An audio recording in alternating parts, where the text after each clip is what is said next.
அந்த கான்ஃபிடன்ஸ்ல தான் முதலமைச்சர் பேசுறாரு அப்படின்னு பார்க்கிறேன். முதற்கட்ட பார்வை எடுத்துக்கிறேன் திரு அக்னீஸ்வரன். இங்க 9 மாதங்களுக்கு முன்னாடி பாஜகவோட கூட்டணி உறுதி பண்ணியாச்சு. கிட்டத்தட்ட 6 மாதங்களுக்கு முன்னாடியே பரப்புரை கூட்டங்களையும் தொடங்கியாச்சு. இப்போது வரைக்கும் கூட்டணி பலம் பொருந்தியதாக இல்லை.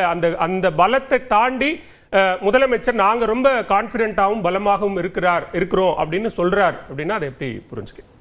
இல்லை, பலம் பொருந்திய போட்டி அப்படின்னு சொன்னால் தேர்தல் நடத்துறதுக்கு முன்னாடியே தமிழ்நாடு முதலமைச்சரே ஒரு தேர்தலை நடத்தி முடிச்சிட்டாரா? அல்லது உளவுத்துறை ஐபி மாநில உளவுத்துறை அப்படி ஏதாவது தகவல் இருந்தால் எப்பா இதுதான்ப்பா நேற்று வந்த தகவல், இதோ பாருங்க இது சொல்லிருச்சு அப்படின்னு சொல்லுங்க. ஆதாரம் என்ன? அரசாங்கம் உங்ககிட்ட இருக்கிற போது இது மாதிரியான இயந்திரங்களை வைத்துக்கொண்டு இந்த 5 வருஷத்தில் நீங்கள் செய்வது ஆட்சி அதிகாரத்தை விட அரசியல் செய்வதுதான் நீங்கள் செஞ்ச சாதனை. 10,50,000 கோடி இதுவரைக்கும் 5 ஆண்டுகளில் கடன் வாங்கியிருக்கிறாங்க. எதிர்கட்சிகள் எப்படி இருக்குது? அது ஒன்று சேரலை, அது ஜெல்லு இல்லை. அந்த ஜெல்லு எங்கே விற்குதுன்னு சொன்னீங்கன்னா அந்த ஜெல்லை அதிமுகவும் பாஜகவும் வாங்கி பயன்படுத்தட்டும். அந்த ஜெல்லையாவது சொல்ல மாட்டேங்கிறீங்க. ஆகவே இங்கே சார் ஒரு அரசியல் கட்சி ஜனநாயகத்தில் எல்லாம் 4 முனை போட்டி, திமுகவுக்கும் அதிமுகவுக்கு தான் போட்டி என்று அரசியல் தெரிந்தோர்கள் நடுநிலையாளர்கள் சொல்றாங்க. ஆனால் தமிழ்நாட்டு முதலமைச்சர் மட்டும் சொல்றார் தமிழ்நாட்டுக்கும் டெல்லிக்கு தான் போட்டிங்கிறாரு. அப்ப தமிழ்நாடு பூராமே திமுக தானா? அப்ப 64 கட்சியை தேர்தலை நிக்க வேளான்னு சொல்லிடுவோமா? சரி, அப்ப ஒருவேளை அன்ன போஸ்ட்ல திமுக ஜெயிக்க போகுதுன்னு அர்த்தமா? அல்லது பயமா? அல்லது குழப்பமா? சரி, தேமுதிக வந்துருச்சுன்னா வியூகம் இல்லையா? எது அது ஒரு வியூகம் இல்லையா? அதைத்தான் நான் சொன்னேன் சார். இந்த 1825 நாளும் வியூகம் வகுப்பது மட்டுமே திமுகவினுடைய கொள்கை கோட்பாடா வச்சிருக்காங்க சார். சார் என்ன சார் வியூகம்? நீங்க சொல்றதுக்கே நான் பதில் சொல்றேன். ஒரு முறை ஒரு சட்டமன்ற உறுப்பினர் வெற்றி பெற்றார், அவங்களுக்கு 5 ஆண்டு காலம் சார். சரி, அந்த 5 ஆண்டு காலத்துல 1825 நாள் சார் அதனுடைய ஆயுள் காலம். சரி, இந்த 16வது சட்டப்பேரவை இவர்கள் மே மாதம் 7ஆம் தேதி வெற்றி பெற்றதற்கு பிறகு 1825 நாளையில ஒரு வருஷத்துக்கு 100 நாள் சட்டமன்றம் கூடும்னு சொன்னாங்க சார். ஆனால் 500 நாள் கூடி இருக்க வேண்டும். ஆனால் தமிழ்நாட்டுடைய மாண்புமிகு முதலமைச்சர் அவர்களுக்கு நான் மெத்த பணிவோடு சொல்றேன் சார், ஒரு சட்டமன்றம் அதுல நடந்தது வெறும் சட்டப்பேரவை நடந்தது வெறும் 161 நாள். ஒரு சட்டமன்ற உறுப்பினருக்கு 1,05,000 ரூபாய் சம்பளம். இந்திய நாட்டினுடைய நீதிபதி, சட்டமன்ற, நாடாளுமன்ற உறுப்பினர் இந்த 3 பேருக்கு தான் பென்ஷன். ஆனால் அவர்கள் உழைத்தது எவ்வளவு தெரியுமா சார்? ஒரு வருஷத்துக்கு 365 நாளைக்கு 32 நாள் மட்டுமே சட்டப்பேரவை கூட்டி இருக்கிறார்கள் என்றால் இதை அரசியல் சொல்லுவதா ஆட்சி நிர்வாகம் சொல்றதா சார்? அப்படி பார்ப்பவர்களுக்கு ஆட்சியினுடைய தொடக்க நாட்கள்ல கொரோனா மாதிரியான தொற்று இருந்தது. அந்த நாட்கள்ல கூட்டத்தொடர் நடக்காம பல நாட்கள் நடக்காம இருந்த சூழலையும் நம்ம பார்த்தோம். 2021க்கு முன்னாடியே 2019 முன்னாள் முதலமைச்சர் எடப்பாடி பழனிசாமி இருக்கிற போது தொற்று இருந்துச்சா? அப்படியே நீங்க ஒரு ஆண்டுக்கு 100 நாள் சட்டமன்றம் நடத்துவேன் நீங்க சொன்னீங்க. 500 நாள் நடத்தல, 161 நாள்.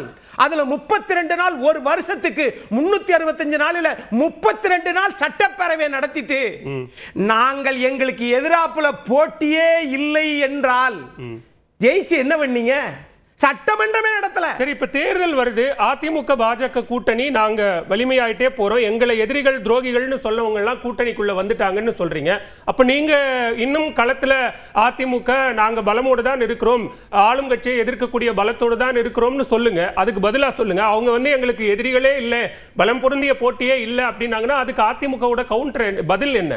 நீங்க ஒரு அரசு வெற்றி பெற்று 5 ஆண்டு கால சாதனைகளை சொல்லுவீங்களா? இல்ல அது பாருங்க அது மதவாதங்க, அதிமுக அடிமையா இருக்கீங்க, நீங்க சிறப்பான ஆட்சியை கொடுத்தீங்களா இல்லையா? ஒரு வகையில வியூகம் தானே. அரசியல் கட்சி எதுக்கு நடத்துறோம்? மக்களுக்கு நல்லாட்சி கொடுக்கத்தானே. ஆனா கொடுக்கறோமா? கொடுத்தோமா? அத மக்கள்கிட்ட புரிய விடுறோமா?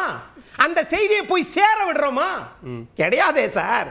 எப்பொழுது பார்த்தாலும் அதிமுக பாஜக அதிமுக பாஜக. கரெக்ட்டுங்க.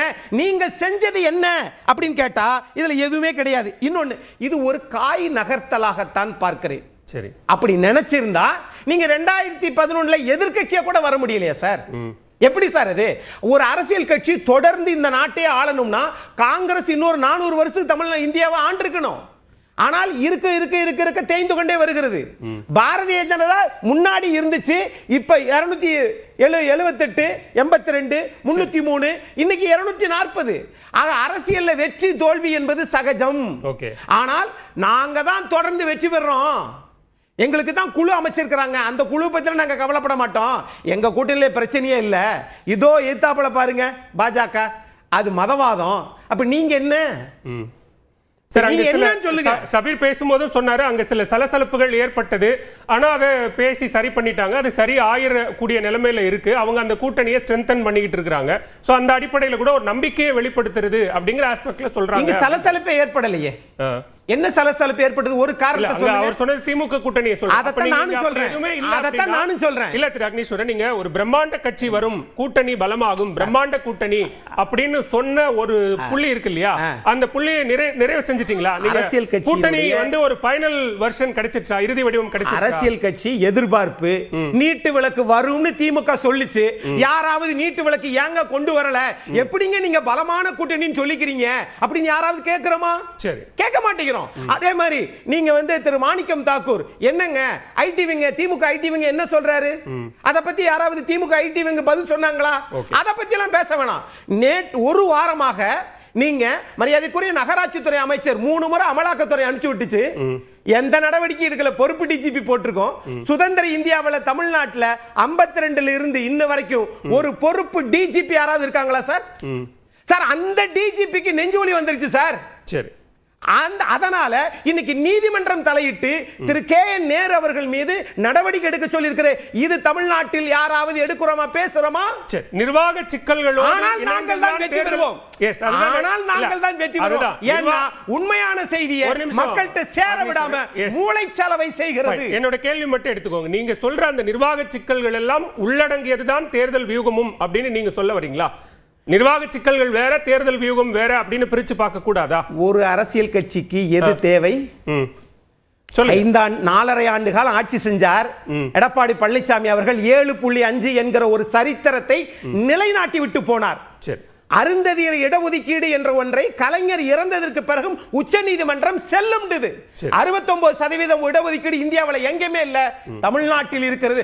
அந்த மாதிரி ஒரு சரித்திர சான்றை தமிழ்நாடு முதலமைச்சர் செய்திருக்கிறாரான்னு கேட்டா இல்ல, ஆளுநர் பத்தி நாங்க உச்ச நீதிமன்றத்தில் வழக்கு போட்டோம்னு சொல்லுவாங்க. தமிழ்நாட்டுக்கு என்ன நலன்? எந்த நலனும் இல்லை. சரி, திருப்பிரியன், இங்க முதலமைச்சர் இன்றைக்கு பேசும்போது சொல்றாரு பலமுனை போட்டி இருக்கலாம், ஆனா இங்க வந்து பலம் பொருந்திய போட்டியாக அந்த போட்டி இல்லை அப்படிங்கிறாரு. மாறா அக்னீஸ்வரன் சொல்ற வாதம் அப்படிங்கிறது, நீங்க தொடர்ச்சியா அந்த வியூகங்களை மட்டும்தான் வகுக்கிறீங்களே தவிர மக்கள் கிட்ட கொண்டு போய் பேசுறதுக்கான மக்கள் நல திட்டங்கள், சாதனைகள் அரசு இதெல்லாம் செஞ்சிருக்குன்னு சொல்றதுக்கு என்ன இருக்கு அப்படிங்கிறாரு. வியூகம் வகுத்தாதானே சார் களத்தில் செயல்பட முடியும். Without any plan how they can perform. வியூகம் அனுப்பிச்சா தான் களத்தில் செயல்பட முடியும். அதனால் வியூகம் வந்து அமைக்கிறாங்க. ஈவன் எஸ்ஐஆரில் பார்த்தீங்கன்னா கூட பலவிதமான வியூகங்கள் ஊற்றி கடைசியில் இப்போ என்ன பண்ணுறாங்க, மகளிர் அணியை வச்சு எல்லா வீட்டுக்கு வீடு போயிட்டு ஏதோ திட்டங்கள்லாம் போகிறாங்க. ஸோ ஏதோ ஒரு பிளான், எந்த ஒரு பார்ட்டியுமே ஒரு பிளானில் தான் ஆப்ரேட் ஆக முடியும். அது மாதிரி அவங்க ஒரு வியூகம் அமைச்சு பண்ணுறாங்க. கடந்த 10 நாள் பேப்பரை பார்த்தீங்கன்னா திமுக கவர்மெண்ட் என்ன பண்ணிதுன்னா ஒரு பெரிய ஆடை போட்டுன்னு தான் இருக்காங்க, டெய்லி பேப்பரில் வந்து தான் இருக்குது. அதெல்லாம் எடப்பாடி தான் டிஸ்பியூட் பண்ணணும். அந்த உண்மையிலேயே நடந்ததா இல்லையான்னு அவர் தான் பேசணும். ஏகப்பட்ட சாதனைகளை அவங்க திருப்பி தொடர்ந்து அடிக்கிட்டு இருக்காங்க பேப்பரில் டெய்லி.